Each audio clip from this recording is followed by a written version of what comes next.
What's up, guys? I'm coming back at y'all with a motherfucking bang of a YouTube video. And today's, man, I'm giving y'all the real spill. This is a historical timeline of false flag acts of terrorism, in which one party commits an act of terrorism, or they just lie about a story completely, and they totally blame it on a different group of people to manipulate the public for justifying a war against those said people. So to start things out, man, we're going back to the 1800s. This is 1898, when the U.S. government wanted to invade the Spanish Empire. Namely, you got Cuba, Mexico, Puerto Rico. And so they did what any sane normal people do. They killed a bunch of Americans. They killed like 266 Americans on the USS Maine, which was in water between Florida and Cuba. And when the ship blew up, killing those Americans, newspapers at the time blamed it on the Spanish. However, evidence points that the accident was caused by an internal coal bunker fire. So in other words, the explosion came from the inside of the ship, and there was zero evidence pointing it to the Spanish Empire. However, American news sources blamed it on the Spanish, and the public believed them. And so in the war, 2,400 Americans died, and the U.S. government spent $283 million, which is the equivalent of $8.5 billion in today's money. All for what? All just so we can call Puerto Rico a territory of America? Because they weren't even able to seize Cuba. So all for what? Alright, man. So let's hop into our next act of false flag terrorism. Ooh, hold on, let me go back here. So in 1940, we have the Katyn Massacre. The Katyn Massacre was pretty gnarly because 22,000 Polish people were brutally slaughtered, they were dismembered, and they were all thrown into one big gigantic grave in the ground. And it was done at the hands of the Soviet Union. However, for half a century, this was believed to be done by the Germans. Because the Soviet Union, they just simply blamed it on the Germans. And the guy blaming it on the Germans, the guy who wrote the commission and was the chairman for the commission report, was a Soviet by the name of Nikolai Brunko. Nikolai Brunko also wrote the commission report for the most notorious concentration camp, death camp, whatever you want to call it, of World War II. So yeah, make of that what you will. We got a lot of events to hop in here, so let's go to the next one, baby. In 1946, we got the King David bombing hotel, in which the Irgun terrorist gang, which was comprised of Israelis, disguised themselves as Arabs, and then they blew up a hotel, killing 91 people. But the important part of the story is they wanted to disguise themselves as Arabs, to demonize Arabs, and yeah, you get the gist. So 1954, we have another false flag attack that was done at the behest of Israel, in which a group of Egyptian chosen people were recruited by the Israeli military to plant bombs in Egyptian, American, and British-owned civilian targets. Now, luckily for the civilians, they were not successful with this plan. The bombs did not go off. But they did get caught and arrested, and under interrogation, they admitted that they were going to blame it on the Muslim Brotherhood. Anything that demonized Muslims, I guess. Alright, let's hop into 1962, because America wanted to invade Cuba, and so they sent, the CIA sent John F. Kennedy a memorandum for justification of U.S. military intervention in Cuba. How were they gonna go about this, you may ask? Well, they list it. They were gonna start rumors, many, using radio. They were gonna land friendly Cubans in uniform to stage attacks on U.S. soil. They were gonna sabotage ships and harbors, blame it on the Cubans. And, I mean, they list a lot of stuff here. I can scroll down here. I mean, they were going to blow up an aircraft, blame it on Cuba. They were going to have hijackers hijacking airplanes and blame it on Cuba.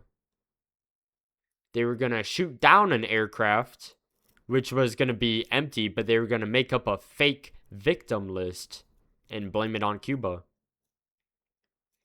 Now, John F. Kennedy did not go through with this. He said, y'all are crazy. And John F. Kennedy tried to dismantle the CIA, and he temporarily abolished the CIA. And then shortly after that, John F. Kennedy was shot and killed. And then the CIA, we're still stuck with them to this day. So 2 years after that, when Lyndon B. Johnson was president, Lyndon B. Johnson wanted to escalate the Vietnam War. So he made up a lie saying that an attack happened in the Gulf of Tonkin on a couple U.S. destroyer ships. But the attack that he claimed never actually happened. And it was used to justify the Vietnam War and reinstate the draft and kill millions of more people, millions of more civilians, kill hundreds of thousands, if not 1 million U.S. troops. So 3 years after that, we have the USS Liberty incident. Now, I'm going to give you guys a brief background on this. The USS Liberty was ordered to go to the border of Israel and Egypt and just kind of see what's going on. They were virtually unarmed, and they only had like 4 LMGs mounted to the ship. And on their way to the border or near the border, a bunch of Israeli fighter jets pass over, and they're friendly. One of the sailors wave at them. The Israeli pilot waves back at him.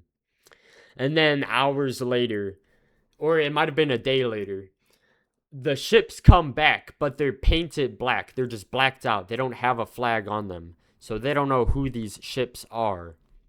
And the ships start shooting at the mounted LMGs. They shoot at the American flag, and they shoot at the radio communications, and they shoot the aircraft. And then they drop napalms on the ship, and then a torpedo boat, a naval Israeli ship, comes and fires 5 torpedoes at the ship. But before any of the Israeli flags were visible, before the torpedo ship, which had the Star of David on it, came, the sailors on the ship go inside to where they had one last radio. And they go on the radio to ask for backup, for reinforcements. And this is what happens. Even before the airplanes hit the horizon, they were recalled by Washington by Robert McNamara. Do not assist Liberty. Return to base. They were told not to assist. Who told them not to assist again? McNamara, Robert Strange McNamara. He was a general or secretary, all the way from the Secretary of Defense. So head up said not to defend you. Right. Wow. And that SOS was, when you guys said you need help. This is the Secretary of Defense said, do not send help. Do not send help. But wow. the America and Tully launched again with more aircraft. Johnson got on the phone immediately to the skippers on the ships. Said, return those GD aircraft back to your bases now. I could care less about a few dead sailors. I will not embarrass my ally Israel. Now, how did he know Israel was attacking us when we didn't? You said Johnson said this? Yes. Lyndon Baines Johnson. The President of the United States. President of the United States. How did he know he was attacking us when we didn't? Yeah, this is baffling to me. I did not know that he said that. Like I said, I know a little bit about Liberty, but not much about the cover-up. That's so it goes all the way to top. He was attacking. Absolutely. There you have it, folks. How did Lyndon B. Johnson know Israel was attacking them when the sailors hadn't even seen the flag yet? The sailors didn't know who was attacking them. They thought Arabs were attacking them. But nope, Lyndon B. Johnson's voice himself got on that radio and said, return those GD ships, those reinforcements. I don't care if all of those sailors die. I'm not embarrassing our ally.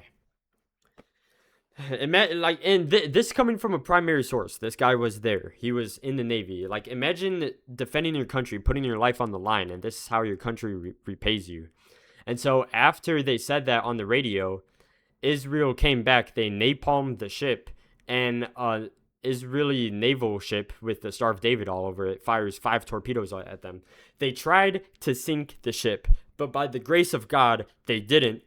And the ship was half sunken, for 17 hours until help finally arrived and they were rescued. But the goal of this whole thing was to sink the ship, kill all 200 plus people on the ship, and they were going to blame it on Egypt to manipulate the public and the American military into launching an invasion into Egypt at the behest of the illegitimate state of Israel. Now, let's move on, because the very next year, Robert F. Kennedy, the brother of John F. Kennedy, was assassinated right after he won a presidential primary and became an official candidate to become the next president. Robert F. Kennedy was going to be the next president of the United States. But after one of his rallies, he went into the back kitchen of the building as instructed by his entourage, where he was greeted by a Palestinian by the name of Sirhan Sirhan. And the official FBI narrative is that Sirhan Sirhan killed John F. Kennedy. But Sirhan Sirhan, he only had 8 shots in his revolver. He had an 8-shot revolver, which doesn't make sense because there were at least 12 to 13 shots that night. And then you look up, where was RFK actually shot? He was shot in the back of his head, which was the fatal bullet, a fatal bullet wound that entered the back of his head, which doesn't make sense because Sirhan Sirhan was standing in front of Robert F. Kennedy. So I would like for the FBI to explain to me how they came up with the story that Sirhan Sirhan, a Palestinian, killed RFK when he was standing in front of him, and RFK had a fatal bullet wound at close range from the back of his head. In other words, RFK was killed by his own entourage. But when you look up, like, why was RFK killed by Sirhan Sirhan, it says here that he was killed over anti-Zionist beliefs and resentment over Kennedy's pro-Israel stance. Which doesn't even make sense because John F. Kennedy wanted to pull U.S. aid away from Israel, and John F. Kennedy wanted to strip Israel of their nuclear capabilities, and John F. Kennedy wanted the American Zionist Council, which is now known as AIPAC, to register as a foreign agent, which would limit their funding capabilities. But this was just a false flag attack to kill RFK and in the process to demonize Palestinians. And then, I mean, in the 1980s, you got the CIA's Operation Gladio. Operation Gladio, the CIA was committing false flag acts of terrorism throughout Italy and Eastern Europe. And they would blow up buildings, they would kill civilians, and they would blame it on the communists and left-wing parties, because at the time, left-wing parties were more communist-leaning, and the CIA couldn't afford for European countries to fall to communism, so they did what any moral people would do. They killed a bunch of civilians and blamed it on communists, and I mean, it worked at the time. So, I mean, moving on from that, you got 9/11, right? And now I made a video about 9/11. I mean, you guys can watch this if you want more details about it. But if you don't already know, 9/11 is a false flag. I mean, you have a lot of work to do. I don't really know what to tell you. But my video that I made prior in this channel explains all of it. And just know that they wanted to blame Muslims and open the door for the U.S. invading all of these Middle Eastern countries. And after 9/11, the U.S. spent over an estimated $8 trillion of tax, that's with a T, $8 trillion of taxpayer money to launch war in Middle Eastern countries. And in the war on terror, an estimated 4.6 million people died. From both sides, like Americans, Middle Easterners, and civilians. I mean, about 4.6 million people died. over a false flag attack that was never done by Muslims. Never, never. And in 9/11, they found the passports in the airplane wreckage. So many things got destroyed, but they found the passports in readable condition of the hijackers. And, I mean, they were able to determine that the hijackers came from Afghanistan, whatever. Which is interesting because in October of 2001, just a month later, there were two men who entered the Legislative Palace in Mexico City, and they were armed with firearms and explosives, and they planned to blow up the Legislative Palace. But they had fake Pakistani passports. Now, they were not successful. They got arrested, and under arrest, their passports were deemed fake. They were fake Pakistanis, and they were actually Mossad agents. They were Israeli intelligence agents because they were bonded out of jail in Mexico, bribed out of jail, whatever you want to call it, and they immediately were deported to Israel after they were caught. Almost similar to the fake Afghan passports of 9/11, but I digress. So let's talk about the Bombay Beach shooting. So this happened, when did this happen? In December. So this was about like 6 months ago of me recording this. So the Bombay Beach shooting happens, and in which an Arab looking guy opened fire on some Jewish people at a beach.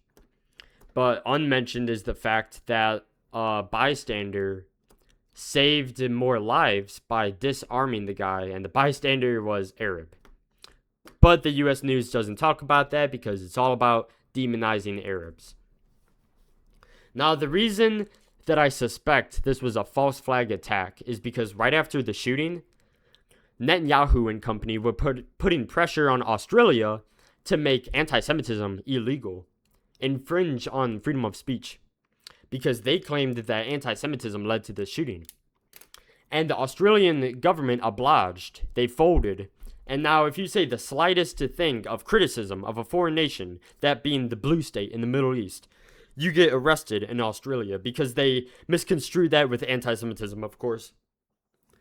So right before this shooting happened, Google Trends showed a massive spike in searches in the attacker's name coming from Tel Aviv. Google Trends quickly covered this up after the plot was exposed, and they wiped the data. And I mean, if you Google this, you get a bunch of BS websites telling you it's debunked. It's just an conspiracy theory. But I have my suspicions because, you know, this guy was there. This guy photographed himself covered in blood. And this guy was also photographed in this photo where he's smiling, having a good time, and this lady is putting fake blood on him. Okay, whatever. Yeah, I mean, it's a long rabbit hole. Okay, yeah, let's look at this. Okay, as you guys can see, I was looking at Chabad menorahs. Why was I looking at Chabad menorahs? Well, take a good look at the shape of this, right? Take a good look at that shape. It kind of looks like the venue at which Charlie Kirk was killed at, in an aerial view. So yeah, here's the venue Charlie Kirk was shot at. As you guys can see, it is in the same shape of a Chabad menorah. As some of you may know, Charlie Kirk was being very critical on Israel. He was turning on them right before he died. And he even connected Jeffrey Epstein to them. Said Jeffrey Epstein was, doing these crimes on these Gentile children. And drawing other politicians into it. Filming them doing it. To hold over them as blackmail. And to make all of these politician puppet leaders to do the bidding of the terrorist state of the blue state in the Middle East. Charlie Kirk, I mean, there's so many things about this. Why do I call this a false flag attack? Because they blamed it on a guy who had a transgender, girlfriend, and they wouldn't stop talking about that in the news, like, transgender girlfriend.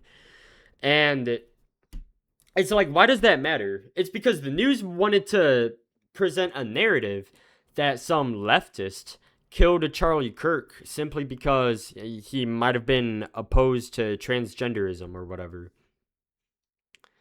And the whole story is just BS. So the official narrative is that this sniper bullet, a 30-06, struck Charlie Kirk in the neck, yet his neck had no exit wound.